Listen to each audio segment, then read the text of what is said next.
Hello everyone, welcome to MPPSC self study channel. हम मध्य प्रदेश की special class के अंतर्गत मध्य प्रदेश की जलवायु पढ़ रहे थे और मध्य प्रदेश की जलवायु किस प्रकार की है यह हम देख रहे थे।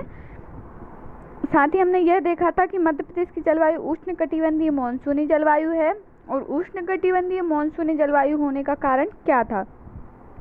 उष्णकटिबंधीय होने का कारण यह था कि मध्य प्रदेश के मध्य से कर्क रेखा गुजरती है जो मध्य प्रदेश के 14 जिलों से गुजरती है।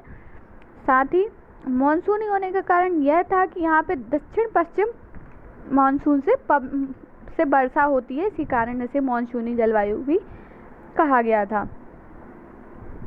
आज हम पढ़ेंगे मध्य प्रदेश में वर्षा की स्थिति क्या है, वर्षा का कारण क्या है, मध्य प्रदेश में वर्षा का वितरण किस प्रकार का है।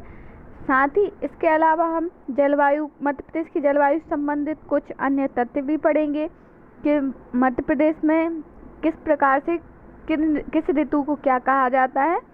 इसके अलावा वर्षा से संबंधित भी अन्य तथ्य पढ़ेंगे।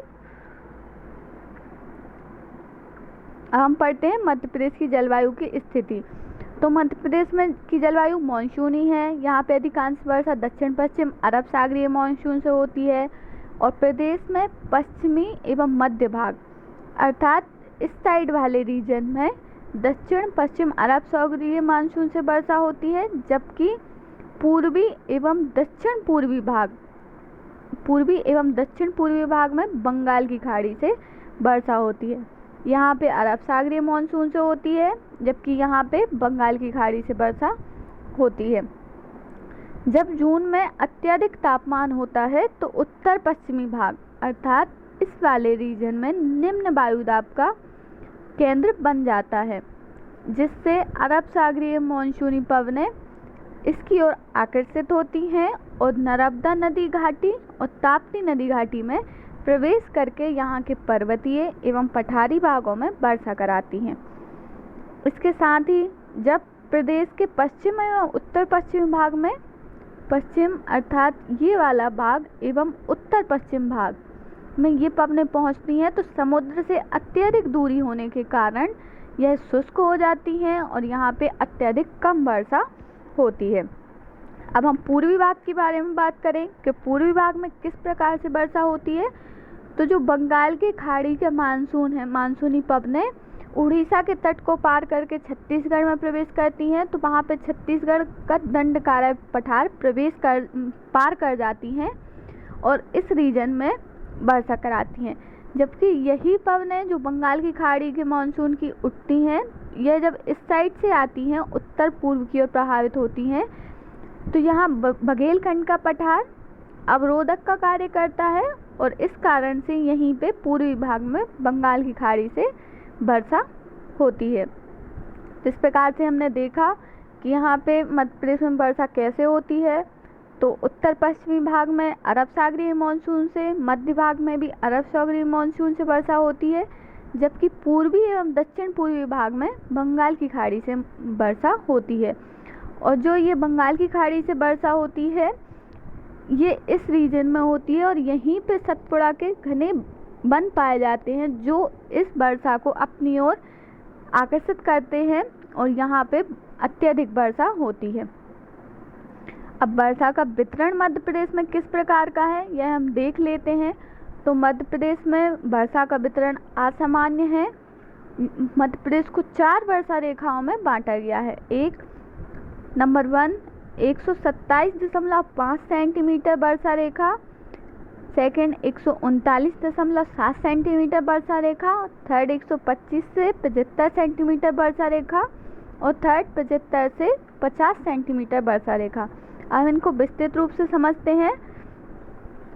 तो जो 127 से 5 सेंटीमीटर की वर्षा रेखा है यह रीवा से होते हुए कटनी और कटनी से होते हुए सिवनी तक जाती है और यह मध्य प्रदेश को वर्षा के आधार पर इस प्रकार से मध्य प्रदेश को वर्षा के आधार पर 2 भागों में विभाजित करती है।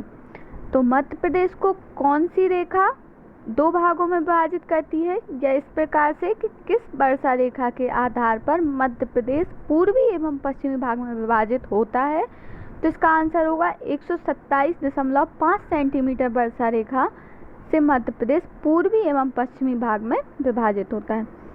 सेकंड हमने बात की थी कि 139.7 सेंटीमीटर की वर्षा रेखा, तो यह वर्षा रेखा मंडला से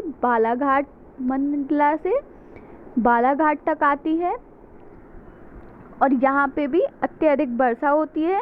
इस क्षेत्र में बंगाल की खाड़ी के मानसून से वर्षा होती है। नेक्स्ट हम बात करेंगे 125 से 75 सेंटीमीटर की वर्षा रेखा, तो इस वर्षा रेखा के द्वारा मालवा के पठार को बुंदेलखंड के पठार जुड़ता है, अर्थात 125 से 75 सेंटीमीटर वर्षा रेखा मालवा के पठार को बुंदेलखंड के पठार से जोड़ने वाली वर्षा रेखा है और इस क्षेत्र में 125 से 75 सेंटीमीटर अर्थात मालवा के क्षेत्र में 125 और बुंदेलखंड साइड जाते हुए 75 सेंटीमीटर अर्थात कम होती हुई वर्षा होती है। फोर्थ नंबर पे है 75 से 50 सेंटीमीटर की वर्षा रेखा, तो यह वर्षा रेखा बुंदेलखंड को मध्य भारत के पठार से जोड़ती है, अर्थात बुंदेलखंड में जहां 75 सेंटीमीटर वर्षा हो रही थी तो 75 सेंटीमीटर की रेखा जब मध्य भारत के पठार साइड जाती है तो वहाँ पे 50 सेंटीमीटर तक ही वर्षा होते हैं। इसी कारण मध्य भारत के पठार का गोहद जो भिंड में आता है, यहाँ पे प्रदेश की सबसे कम वर्षा होती है। अब कुछ फैक्ट देख लेते हैं कि मध्य प्रदेश में वर्षा का मतलब अन्य तथ्य क्या हैं और वर्षा किस प्रकार से होती है। तो मध्य प्रदेश में सर्वाधिक वर्षा वाला स्थान पचमढ़ी है जो होशंगाबाद में स्थित है और इसकी वर्षा का मुख्य कारण है अरब सागरीय मानसूनी पवनें। साथ ही इसमें कुछ हिस्सेदारी बंगाल की खाड़ी के मानसून की भी है।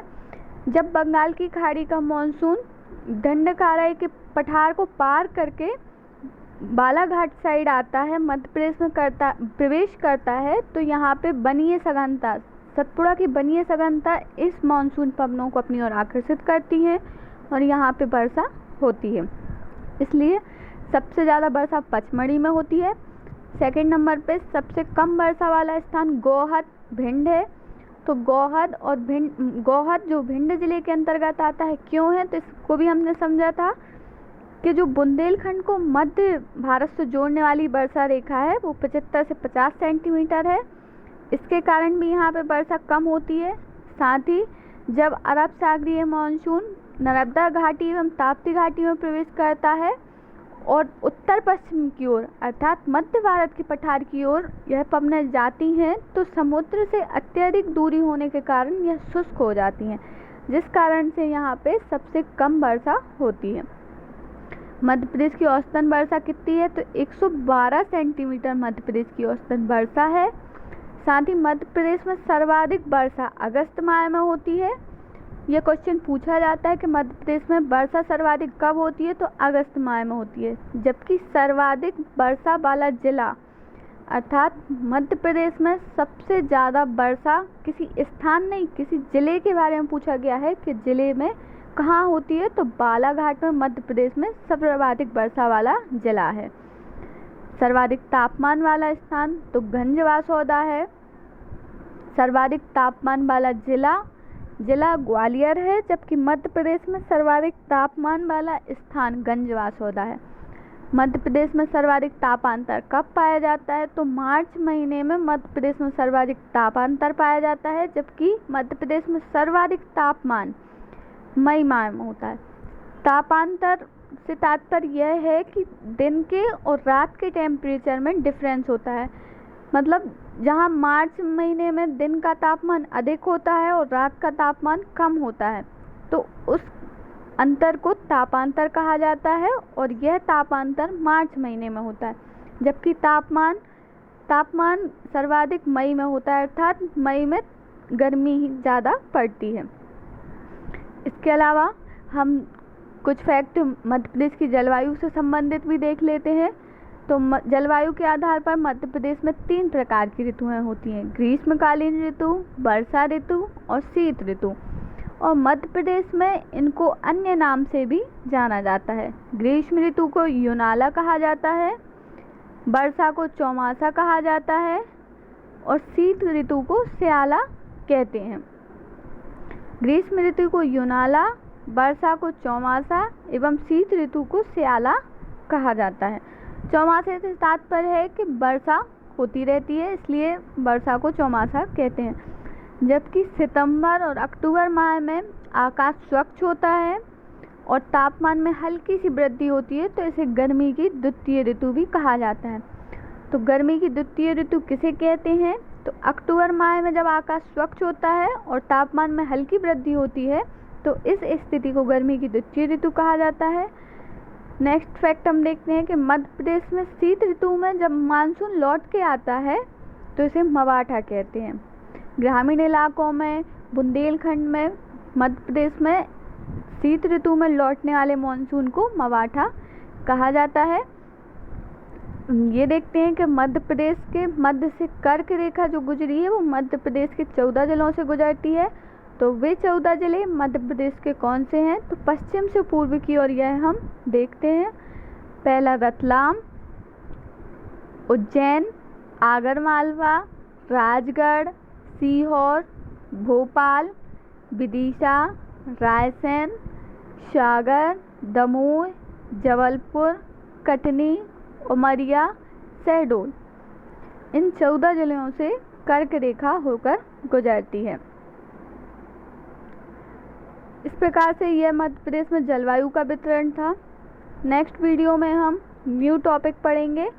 अगर आपको ये वीडियो पसंद आई हो, please share, subscribe and like ज़रूर कीजिएगा। धन्यवाद।